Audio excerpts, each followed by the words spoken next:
ఇంకొకళ్ళు లోకమాన్య బాలగంగాధర్ తిలక్, ఒకళ్ళు mother Teresa అయితే ఇంకో వైపున భగత్ సింగ్. ఆ రోజు నన్ను అందరూ అన్నారు, నీకేంటి ఇంత పిచ్చి ఏంటి, నీకు కన్ఫ్యూజ్డ్ ఐడియాలజీ నీది అంటే నేను రోజు చెప్పలేకపోయాను అందరికీ. పవన్ కళ్యాణ్ ఐడియాలజీ ఏంటంటే ఇంత భిన్నమైన వ్యక్తుల్లో ఏకత్వం చూడగలగడం పవన్ కళ్యాణ్ ఐడియాలజీ. ఆ ఏకత్వాన్ని చూడగలిగాం కాబట్టి ఆ 7 సిద్ధాంతాలు వచ్చినాయి. నాకు ఒక్కొక్కరిలో నాకు నచ్చిన అంశాన్ని తీసుకొని నాకు వ్యక్తిగతంగా బలం ఇవ్వడం చూశాను. అది నా మీద ఎంత ప్రభావితం చూపించింది, అది ఎంత సక్సెస్ ఇచ్చిందో కూడా నాకు తెలుసు.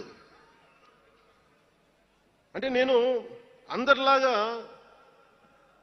నేను కాలేజీలకి యూనివర్సిటీలకి వెళ్ళా, డాక్టరేట్ లేకుండా పోవచ్చు, యూనివర్సిటీస్కి వెళ్ళి ఉండకపోవచ్చు, కానీ జ్ఞానాన్ని సముపార్జించటం నా చిన్నప్పటి నుంచి ఈ క్షణం దాకా నేను ఎప్పుడూ ఆపలా, ఎప్పుడు నేర్చుకుంటానే ఉన్నాను. అంటే చిన్నప్పుడు ఇలస్ట్రేటెడ్ వీక్లీలు, ఫ్రంట్ లైన్ మ్యాగజైన్లు, న్యూస్ పేపర్లు, సోవియట్ భూమి పత్రికలు, చరిత్ర, సంస్కృతి పుస్తకాలు, సాహిత్యం, ఫిలాసఫీ, ఫారెన్ అఫైర్స్ ఇవేమి చదవటం ఆపలా ఇప్పటిదాకా. అవన్నీ సామాజిక, చారిత్రక, రాజకీయ అంశాల మీద అవగాహన లేకుండా ఎందుకు పార్టీ పెడతాం?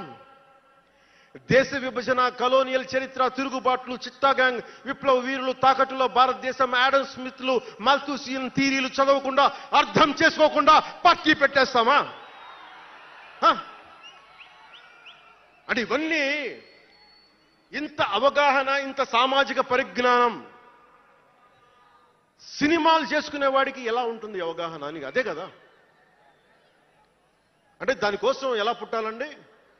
ప్రత్యేకంగా తెల్లగడ్డం వేసుకొని పుట్టాలా అండి? ఆకాశంలోకి చూస్తా తెల్లగడ్డం వేసుకొని సామాన్యుడికి అర్థం కాని లిటరీ టర్మ్స్ తోటి మాటల్ని మాట్లాడాలా? పోనీ పార్టీ పెట్టాలి అంటే నాన్న ముఖ్యమంత్రి అయి ఉండాలా? మావయ్య కేంద్ర మంత్రి అయి ఉండాలా? బాబాయిని చంపించుండాలా అని ఎక్కడ రాసిలేదు కదా.